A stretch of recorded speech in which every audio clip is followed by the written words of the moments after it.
Olá, gente, tudo bem? Bom, conforme prometido, eu estou aqui para falar um pouquinho sobre a peça Comédia, sobre a qual eu, a Beatriz e a Esmeralda fizemos um estudo. É uma pequena experimentação, na verdade, peça de um dramaturgo e escritor chamado Samuel Beckett. Quem é o Samuel Beckett? Bom, muitos e muitos de vocês provavelmente já devem ter ouvido falar da peça Esperando Godot. Esperando Godot é a primeira peça publicada e encenada do Samuel Beckett e é a sua obra mais famosa. Godot foi encenada pela primeira vez em 1953 na França, dirigida pelo Roger Blanc.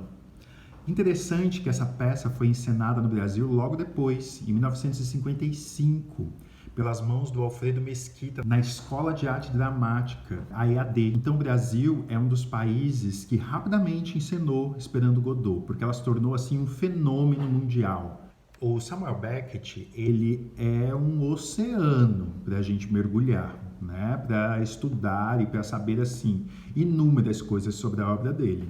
Ele é um grande influenciador das artes do século XX e, como literato, ele tem uma obra muito complexa e muito extensa que passa pela prosa, com novelas, contos, e também ele vai se aventurar no teatro. E, para além do teatro, ele também experimenta para a televisão e também para o cinema. Bom, então o Samuel Beckett ele realiza a sua escrita dramática entre os anos de 1947 e 1983.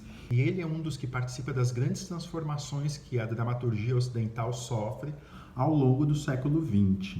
Essas transformações elas ocorreram sobretudo questionando a tradição da peça bem feita. Basicamente, a peça bem feita é aquela que obedece às três unidades estabelecidas pelo Aristóteles: tempo, espaço e ação, que são as regras que regeram o drama burguês ao longo de todo o século XIX. Essa era o grande frisson do século XIX, eram as peças que obedeciam às unidades. Então, Samuel Beckett, assim como outros, vão criar em contraposição a essas três unidades, a essa ideia de um teatro mais tradicional. Então, o que a gente pode destacar da obra do Samuel Beckett?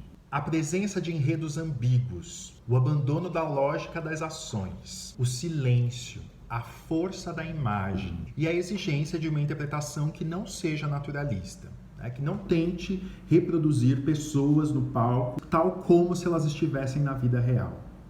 Ok? Então, esses são alguns dos princípios que vão ajudar a gente a entender um pouquinho a peça Comédia. Comédia foi escrita em 1963, olha só, 10 anos depois de Esperando Godot.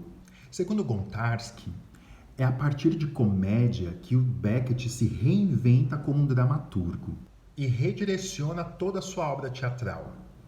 Tudo aquilo que lá nas primeiras peças, no Esperando Godot, no Fim de Jogo, no Dias Felizes, na última gravação de Crap, haviam muitos elementos, muitas características que já se apresentavam. A partir de Comédia, ele vai levar a uma radicalização desses princípios, desse seu teatro, cheio de lacunas, silêncios, suspensões. A imagem importa, às vezes, muito mais do que o que está sendo dito. Então, é a partir de Comédia que ele passa a experimentar um aprofundamento desses elementos.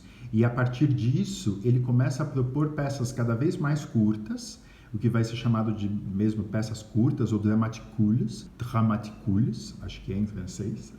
E a partir disso, ele vai propondo peças cada vez mais radicais do ponto de vista da imagem, do ponto de vista da utilização da fala, e de como é que essa presença dos atores também vão se tornando cada vez mais diversa, ou vão se tornando cada vez mais distintas do que a gente vai encontrar no teatro tradicional. Muitas vezes o que a gente vai encontrar no palco do Beckett são pedaços de pessoas, como uma boca que fala no escuro, suspensa no escuro, ou como uma cabeça que se suspende no vazio. São lugares que não são identificados, a gente não tem mais a unidade de espaço, também não se tem mais uma unidade de tempo, com início, meio e fim, mas muita fragmentação, retornos, reminiscências, da mesma maneira como a ação ela não se desenvolve. O que a gente vai encontrar abundantemente no teatro de Beckett é uma suspensão da ação. Nada acontece. Esperando Godot é basicamente isso, né? É a espera por alguém, vem spoiler aí, que nunca chega. Da mesma maneira como o fim de jogo. Parte-se, desenvolve uma ação que nunca termina. Um dos personagens compõe uma história que nunca tem fim. Bom, então, segundo Gontarski, é a partir de comédia que o Beckett vai definir um plano estético bem estabelecido, né, que vai se repetir ao longo das peças subsequentes. E esse plano estético está construído através da maneira como alguns elementos vão ser utilizados.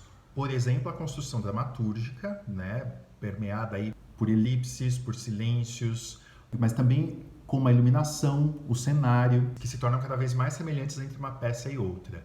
E quais são essas características? As luzes são bastante enfraquecidas, que deixam ver pouco mais do que silhuetas ou partes desses corpos e dessas personagens que estão na cena, enfatizando muito mais o espaço vazio e fechado da cena teatral. Então, o que nós encontramos em comédia são 3 personagens que são mulher 1, mulher 2 e homem, e que são identificadas no texto como M1, M2 e H. Essas 3 personagens estão metidas em vasos ou urnas. A única coisa visível delas é somente a cabeça. E elas estão recobertas por uma espécie de lodo ou de alguma craca que se mistura com aquilo que também está nos vasos.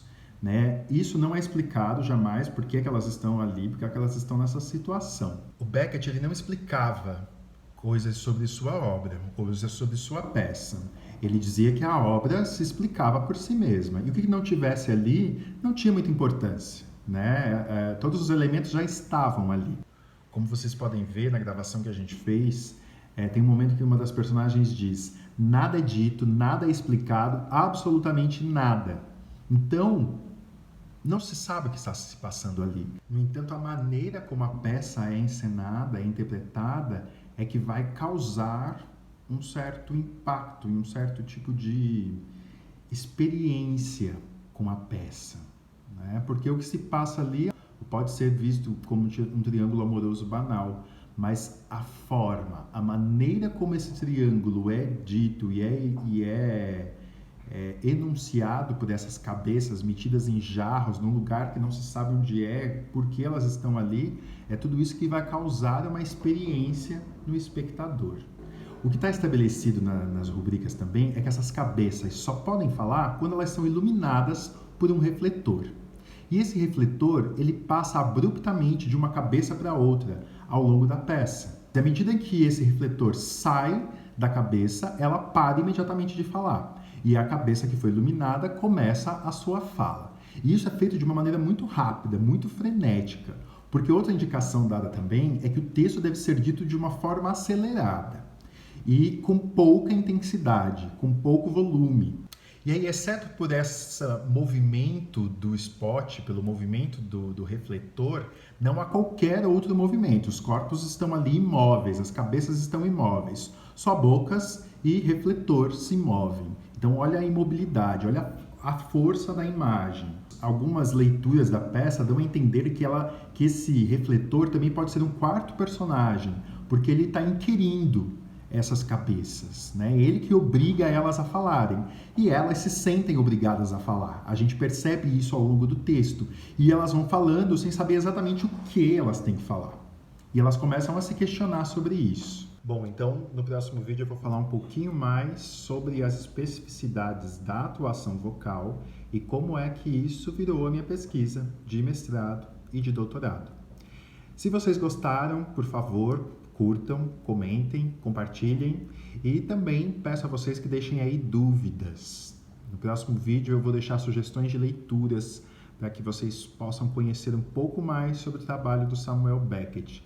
Tem muita gente no Brasil estudando eles, muita gente escrevendo muita coisa legal sobre ele. E quem se interessar, vou deixar aí as dicas. Mas, por favor, me mandem aí directs perguntando mais coisas e pedindo quem quiser sugestões de leituras também, pode pedir lá que a gente se fala, tá bom? Obrigado, beijo.